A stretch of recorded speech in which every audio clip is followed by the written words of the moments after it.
pay-to-play or coincidence?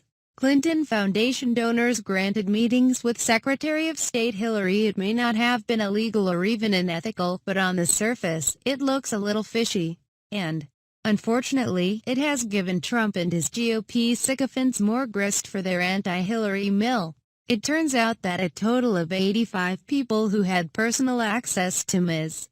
Clinton during her tenure as Secretary of State also gave large sums of money to the Clinton Foundation. How large? Almost half of the donors wrote checks in excess of $100,000 to the foundation, and 20 of them forked over more than $1 million apiece. The total contributions came to around $156 million. According to a story published in the Associated Press, individual contributors included a Wall Street banker looking for assistance with a visa, and an executive of a major cosmetics company involved with combating violence against women in South Africa. Technically, nothing about these meetings violated any legal agreements signed by Clinton and her husband when she took the position of Madam Secretary at the beginning of President Obama's first term.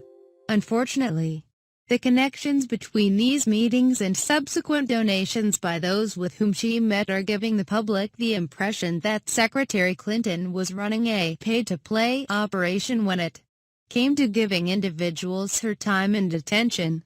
Founded in 1997, the Clinton Foundation is a non-profit organization dedicated to the improvement of health and well-being among the people of the world, as well as providing greater educational and economic opportunities for women and girls and addressing the issues of global climate change.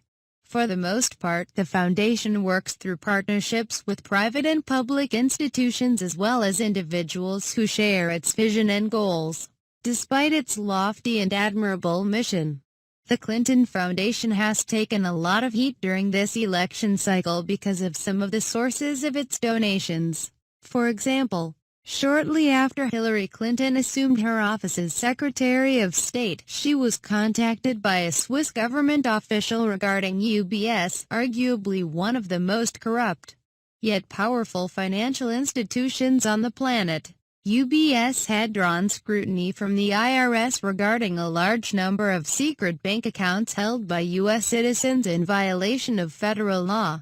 A few months after that meeting, UBS reached a settlement with the IRS, and over the next few years, the Clinton Foundation received a number of large donations from the Swiss banking juggernaut.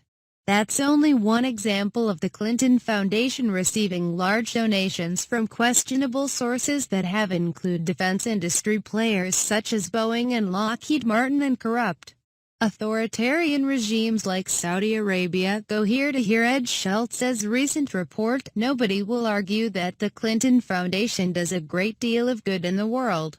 However, not everyone agrees with the quote, often attributed to Italian Renaissance philosopher Niccolò Machiavelli, that the ends justify the means.